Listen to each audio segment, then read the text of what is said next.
Bendito el Eterno, el uno y lo único, que no hay nada excepto Él, bendito sea su santo nombre, y shalom a todos. Nuestra compañera de viaje en esta semana es la porción titulada Balak, que nos trae grandes enseñanzas y grandes misterios. Y dedicamos este comentario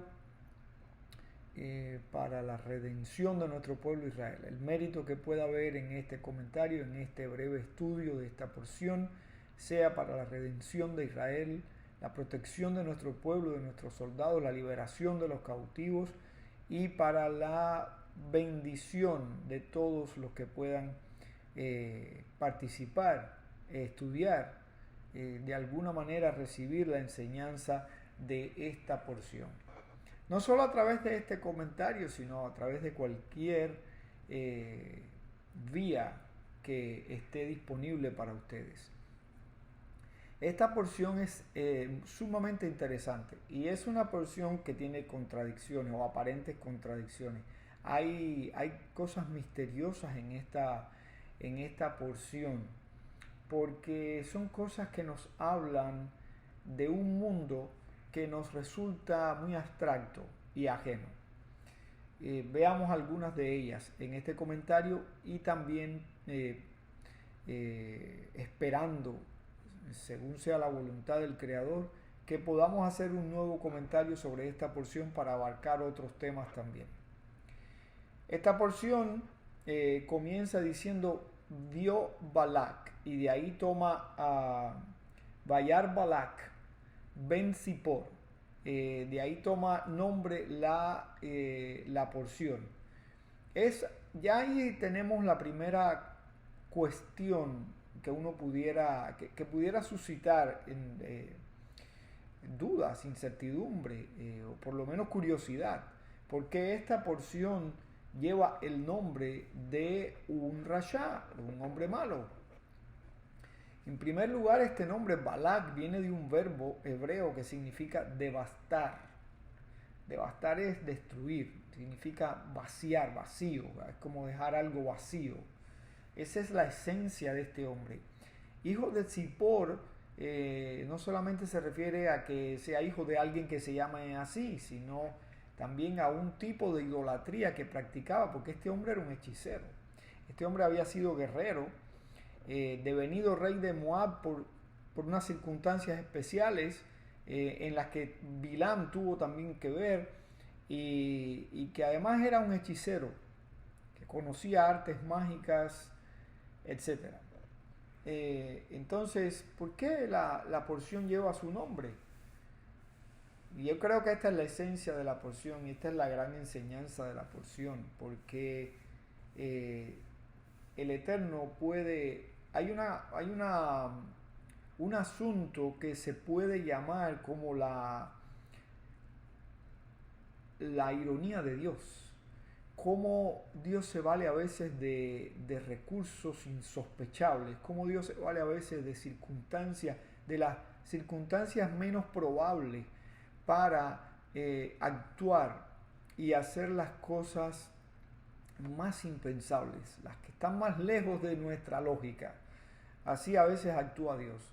Y recuerdo las palabras del célebre escritor argentino Borges, que dijo: nadie rebaje, porque él al final de sus días se estaba quedando ciego, un hombre que había pasado gran parte de su vida, era un hombre muy culto, gran parte de su vida leyendo y también era un gran escritor, produciendo literatura, y él se estaba quedando ciego. Como Beethoven, que se quedó sordo, un gran músico, entre los mejores de la historia, y terminó sordo. Entonces este hombre que era un asiduo lector y un gran escritor, bueno, pues estaba quedándose completamente ciego. Y él escribió ese poema que dice, o parte de ese poema dice: nadie rebaje a lágrima o reproche esta demostración de la ironía, de esta demostración de la maestría de Dios, que con magnífica ironía me dio a sí mismo los libros y la noche. La noche refiriéndose a la oscuridad de la ceguera. Son palabras magistrales desde el punto de vista literario, pero que tienen mucho que ver con esto, de que Dios a veces actúa de una manera que el hombre no la puede comprender. ¿Cómo puede llamarse esta parashá por el nombre de un rayá? ¿Y qué sentido tiene eso? ¿Y cómo está vista aquí esa magnífica ironía de Dios que transforma lo insospechado, lo menos probable en algo bueno, en algo que trae al final un resultado que nadie se esperaba? En eso mismo consiste, en que Dios a veces usa los recursos que nadie se imaginaría para lograr algo positivo. Dios a veces usa lo negativo, muchas veces, para traer algo positivo. Incluso de la boca de un hombre como Bilam, vinieron magníficas bendiciones sobre el pueblo de Israel. Es decir, que cualquier fuente está disponible para él. Obviamente las fuentes, las mejores fuentes son las que son avaladas por una vida buena, pero aún de otras fuentes Dios se vale cuando quiere bendecir. Y un asunto muy importante es que no hay nada en el mundo que pueda dañarnos, no existe ningún mal, ninguna fuerza negativa que pueda dañar si no es la voluntad del Eterno. Es decir, que existen fuerzas negativas, pero ninguna de ellas tiene independencia y ninguna de ellas, nadie las puede usar para dañarnos si eso no es la voluntad del Todopoderoso. Y esta es la gran enseñanza de esta porción, esa aparente contradicción, cómo Dios se vale a veces de lo que nadie sospecharía para traer bendición. Y eso nos debe inspirar confianza también. Mientras estemos bajo la égida, bajo la protección del Eterno, mientras estemos haciendo su voluntad y ese mérito nos esté cubriendo, no hay ninguna fuerza que pueda dañarnos. Entonces veamos algunos detalles de esta porción tan interesante. Balac era el rey de Moab. Dice, en ese tiempo, si circunstancialmente, aquí hay varias circunstancias que estamos soslayando, las estamos dejando de lado en aras del tiempo, pero habría mucho que decir de cómo llegó a ser el rey de Moab, pero fue el rey de Moab. Incluso Bilam se lo había dicho, que él llegaría a ser el rey de Moab. Fue el rey de Moab. Y vio lo que Israel le había hecho a los reyes amorreos, y temió él y todo el pueblo.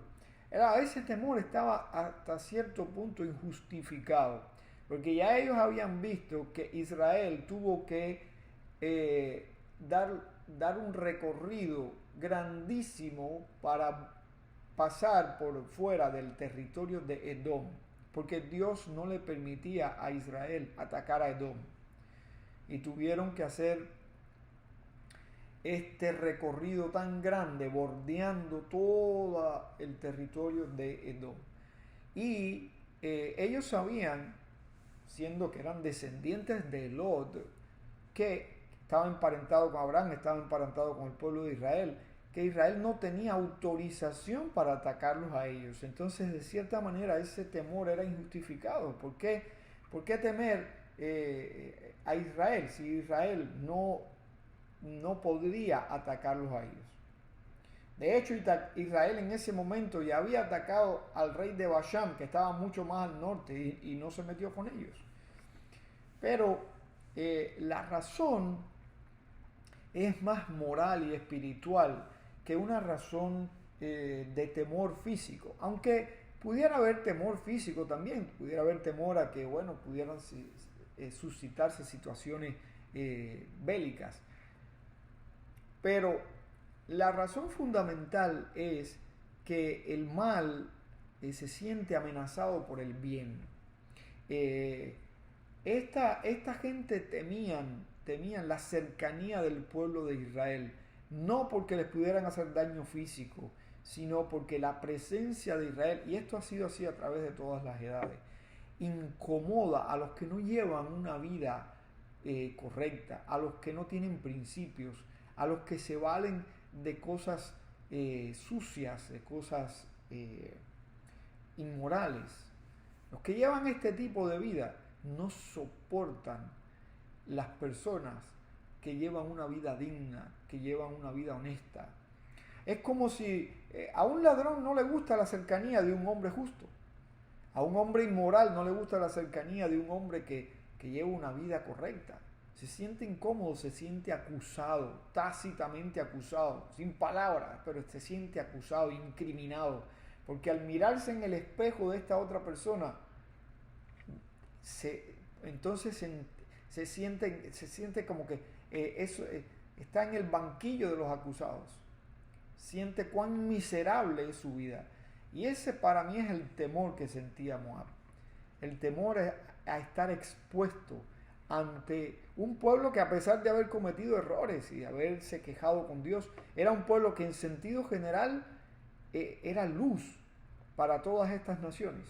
Era luz. Incluso la bendición de Bilam lo dice. Cuando miró al pueblo, el Eterno lo inspiró a decir esas bendiciones, pero las dijo basado en lo que tenía delante, en la evidencia que tenía delante.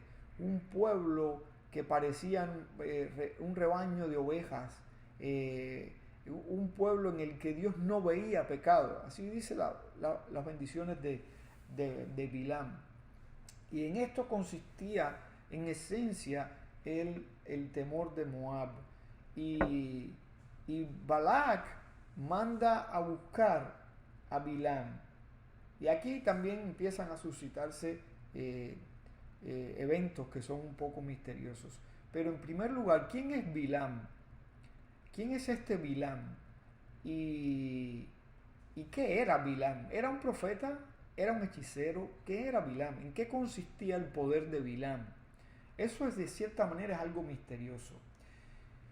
Porque tengamos en cuenta esto: el mundo espiritual no sigue las reglas, las leyes del mundo natural, del mundo físico.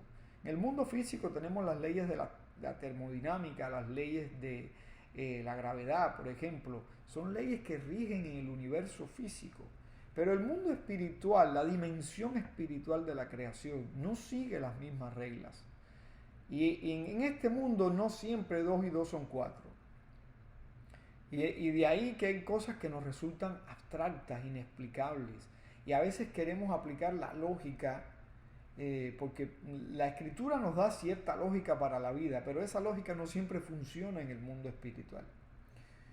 Entonces, ¿quién era este Bilam? Algunos dicen que era el mismo Labán, otros dicen que era descendiente de Labán. De cualquier manera, puede ser que haya sido un descendiente de Bilam. Vivía en esa zona de Aram. Viene de Aram. ¿Y qué era él? ¿Era un profeta? ¿Era un hechicero? ¿Qué era Bilam? Se puede decir que era, más bien, estaba más pegado a un hechicero, a un mago, que a un profeta. Pero ahí hay mucha tela por donde cortar. Lo que sí era un hombre entendido del mundo espiritual, un hombre con una sensibilidad espiritual. Que la usara de una manera u otra, eso es lo que veremos, pero era un hombre con una sensibilidad espiritual extraordinaria, que no estaba en la categoría de los profetas de Dios, porque los profetas de Dios tenían un contacto con Dios diferente. Cuando un hombre es reconocido en la Escritura como un profeta del Altísimo, es alguien que ya no sigue, que ha cambiado su voluntad por la voluntad del Eterno, que ha depuesto su voluntad y ha asumido íntegramente la voluntad del Eterno. Y son personas a las que el Eterno les permitía asomarse en el mundo espiritual de una manera más inmediata. Este Bilam tenía que acostarse, dormir, esperar que Dios lo rozara, porque las palabras que usa el texto hebreo para relatar esta experiencia mística, esta experiencia espiritual de Bilam, no se asemeja para nada a la experiencia que vemos en Moshe, en Aarón y que vemos en otros profetas de la Escritura, sino es como una experiencia de mucho menos intensidad. Es como si Dios apenas lo rozara y en ese roce le transmitiera el mensaje. Vemos que Bilam necesita, cuando van estos mensajeros, necesita pasar la noche y esperar a que Dios, si así quería, le diera el mensaje que él debía transmitir. Es decir, que este era un hombre sensible, pero que tenía que esperar esta oportunidad. ¿Por qué razón? Porque su vida no lo avalaba como para que él tuviera acceso a una inmediatez superior, a estar expuesto más íntimamente con el Creador. Algunos dicen que el poder de Bilán radicaba en el hecho de que de que hay un momento en el día en que la ira de Dios se expande, que la ira de Dios está más palpable, y que él conocía ese momento y usaba ese momento para canalizar esa ira de Dios y así maldecir a las personas. Porque su poder no era bendecir, su poder era maldecir. Incluso Balac no lo llama para que los bendiga a ellos y hacerlos fuertes para poder vencer a Israel, lo llama para que maldiga a Israel. Entonces el poder del hombre no era bendecir, era maldecir. Entonces algunos dicen que, algunas opiniones, no voy a estar determinando estas o aquellas ni la fuente, pero es sabido que existen opiniones que dicen que este hombre sabía el momento exacto del día en que la ira de Dios vamos a decir, se soltaba sobre la creación. Esto es discutible, muy discutible. En primer lugar, todos los atributos de Dios siempre están presentes. Que alguno pudiera estar más presente a ciertas horas, sí, comparto esa opinión. Pero eso de determinar un momento específico, eso es algo muy, muy discutible. Aun si fuera cierto, según esta opinión, ese momento dura un instante. Lo que dura decir la palabra rega quiere decir precisamente un momento, un instante en hebreo. Y lo que dura decir esa palabra es lo que dura ese instante en que esa ira de Dios se hacía muy palpable. Yo más bien pienso que no está hablando de la ira de Dios, sino del rigor, de esa fuerza de justicia, de rigor, de ese atributo que está presente en el mundo y que a ciertas horas se hace más fuerte, digamos, y es por eso que tenemos que hacer el rezo de Minjá a cierta hora para atenuar esa fuerza, ese atributo de la divinidad que está presente en la creación. Pudiéramos irnos por esa variante, decir que este hombre tenía sensibilidad para entender eso. Algunos describen todo esto de una manera muy específica y yo me limito porque no tengo la autoridad para hacerlo, ni tampoco comparto plenamente esa opinión. Y digamos que sí tenía esta sensibilidad. Ahora, ¿cómo puede un ser humano usar esas fuerzas positivas o fuerzas negativas? ¿Cómo puede? Entonces podemos decir que los hechiceros, que esta gente que practican ocultismo, que esta gente que practican magia o algún nivel de la magia más o menos real, que estas personas que practican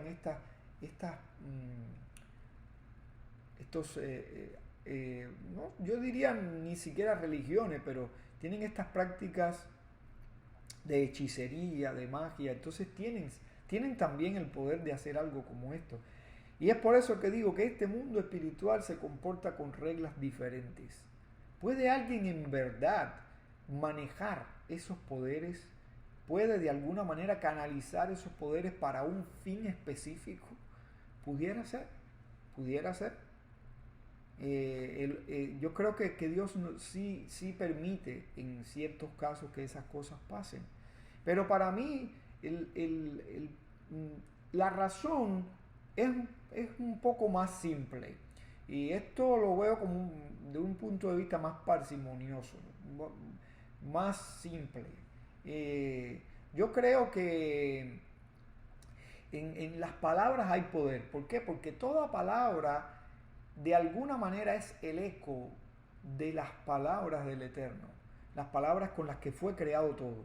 Y aun cuando no usemos el mismo idioma, poder que hay en el eco de esas palabras que siguen resonando eternamente, pasan a través del lenguaje del ser humano, porque el ser humano es el único que está en el nivel del lenguaje.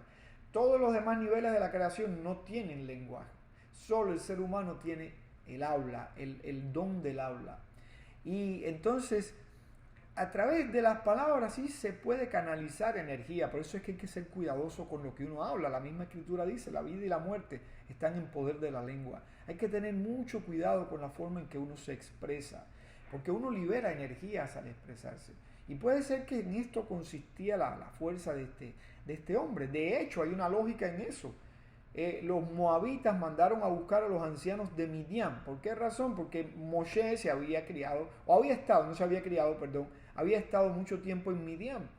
Y ellos pensaron que los midianitas o madianitas sabrían algo sobre él que los ayudaría. Y en efecto, los midianitas les dicen, bueno, el poder de ese hombre está en la boca, hay que buscar a alguien o algo que contrarreste ese poder de él. El poder de Moshe está en su expresión, porque obviamente la expresión de Moshe era íntegramente la expresión divina, la expresión del Eterno a través de él. Y entonces ahí viene la iniciativa de mandar a buscar a Bilam, que tenía este poder. Para mí en eso radica el poder de Bilam, el poder de las palabras, el poder de buscar la mejor ocasión y las palabras adecuadas para decir algo. Esa era la naturaleza de su poder, independientemente de que tuviera esta sensibilidad para conocer los tiempos o incluso para entender el mensaje que el Eterno, así como rozándolo, le daba, le permitía saber. Y esa es una de las razones también por las que esta porción se llama Balak, porque la iniciativa es de Balak. Balak es el que manda a buscar y Balak es el que echa a andar todo esto, que termina siendo una bendición. Y no solamente una bendición.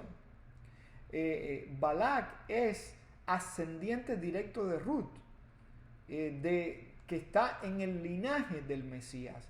Es decir, que aquí vemos una vez más, y con esto volvemos al inicio a concretar esta idea, que Dios puede convertir un instrumento de destrucción o de maldición en una bendición y en algo bueno. Como Balak, que es un personaje negativo, cuyo nombre significa devastar, vaciar, lejos de, a pesar de que esa sería inicialmente su intención, lejos de traer maldición sobre el pueblo, lejos de traer destrucción, trae bendición. Y no solamente eso, a través de su descendencia, trae la mayor de las bendiciones y la mayor de la reconstrucción del universo, que es el Mesías. El Mesías como concepto y el Mesías como figura histórica.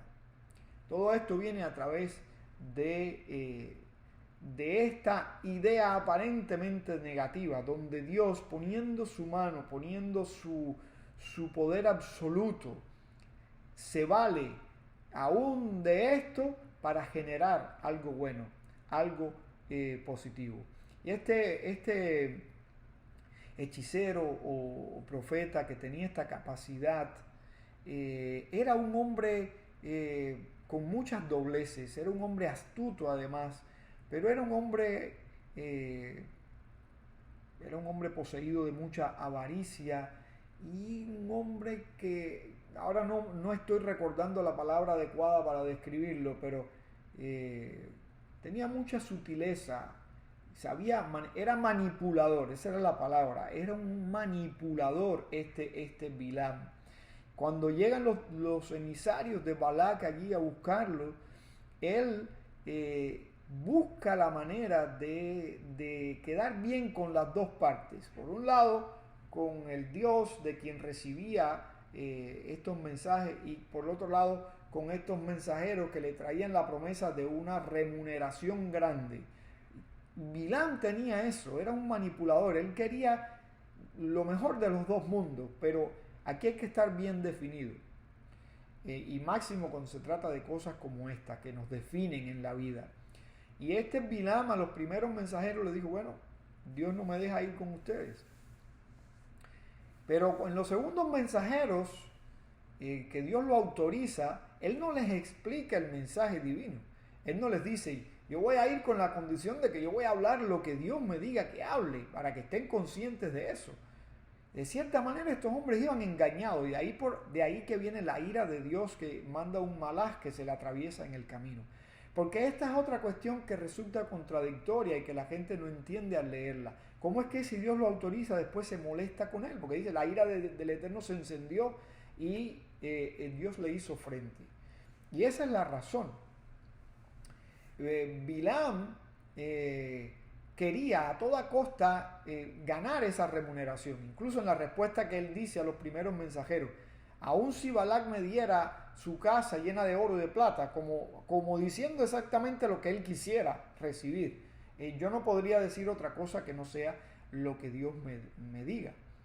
Pero a los segundos mensajeros, después que recibe la autorización de Dios para ir, pero con una condición, con un mensaje bien específico, él omite todo esto. Él se levanta temprano, ensilla el asna y parte con ellos.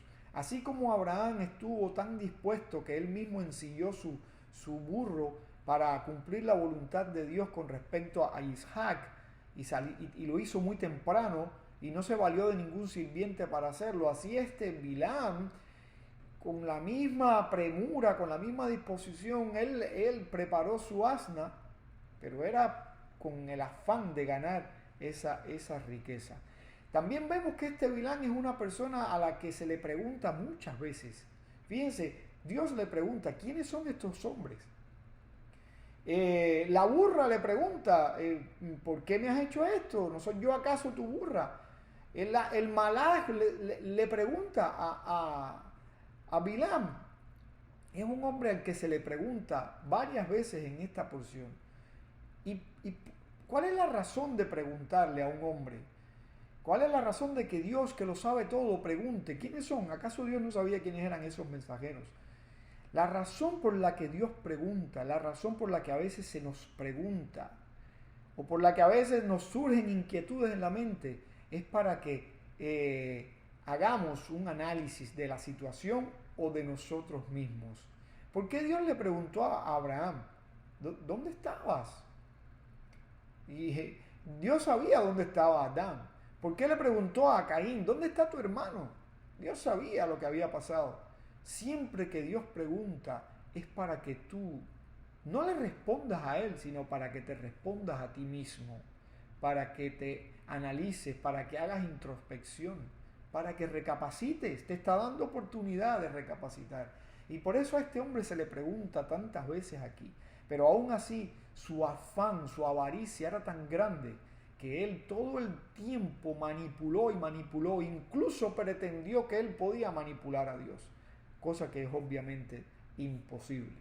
Y entonces de aquí que Bilam, ahí se resuelve esta aparente contradicción. Dios le dice que sí, que vaya, y después Dios se molesta y manda un malaj que le haga frente. Y la razón es esa, porque él manipula la información y no le dice exactamente a estos mensajeros la condición bajo la cual él estaba yendo con ellos. El hecho de que la escritura diga que estaba yendo con ellos significa que él se había puesto exactamente en sintonía con ellos, que en verdad él no iba a hacerlo cumpliendo la voluntad del Todopoderoso. Él iba a hacerlo porque en verdad él tenía la intención. Él pensaba que de alguna manera él se iba a soltar de la sujeción a Dios y que en verdad podría hacerle daño a Israel. Él sentía ese deseo y además quería ganarse ese premio que le estaba ofreciendo Balac. Entonces por eso esta porción se llama Balac. Balac es el generador de todo esto. Un generador que pretendió en un inicio hacer mal, pero que terminó haciendo bien. Es decir, que esta intención, no importa de dónde venga, de qué fuente venga, esta intención del mal terminará siendo bien para aquellos que andan en bien. Y los instrumentos que estas personas o estas fuerzas usen para hacer daño terminarán siendo bendición para aquellos que andan en el camino del bien. Entonces no temamos los Bilam de este mundo, ni los Balac de este mundo. Solamente confiemos en el Eterno. Agarremos su mano, estudiemos su palabra, tratemos de cumplir cada día su voluntad.